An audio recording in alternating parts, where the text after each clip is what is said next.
এই দেখেন ভিগুনির যে বলছে যে আপনারা খালি ফোন টিপেন, এই ফোন টিপতেছে, এই ফোন টিপতেছে, এই ফোন নিয়ে ব্যস্ত সবাই।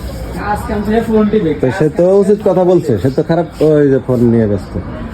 তারপর ওইখানে আসছে ফোন নিয়ে ব্যস্ত, ওইখানে দেখে আসলাম সবাই ফোন নিয়ে ব্যস্ত, এখানেও ফোন নিয়ে ব্যস্ত। তাহলে বিপিনুরের কথা কি খারাপ কথা বলছে? উনি তো ঠিক কথা বলছে যে সবাই ফোন নিয়ে ব্যস্ত থাকে।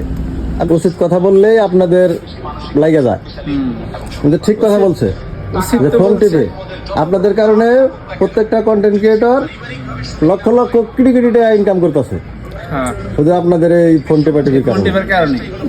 হ্যাঁ, কোটি কোটি।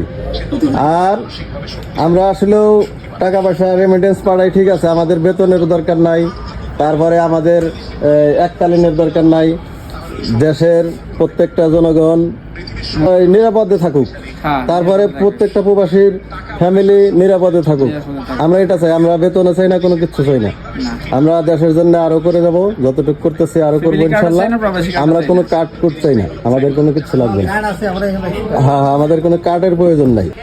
আর এয়ারপোর্ট কর্তৃপক্ষদের কাছে আরেকটা অনুরোধ, আপনারা সব উপকার করেন, কিন্তু ওই যে লাকিসটা যে কাটিং করে যে আমাদের পাতলা বানিয়ে দেন, এটার প্রয়োজন নেই। এই উপকারটা আমাদের করেন না, কারণ আমাদের রিসিভ করতে বাড়ির থেকে লোকজন আসে, গাড়ি নিয়ে আসে, ওরা তারা যত কষ্টই হোক, কষ্ট হলেও তারা নিয়ে যাবে। এই কষ্টটা আপনারা করেন না প্লিজ, আপনাদের কাছে।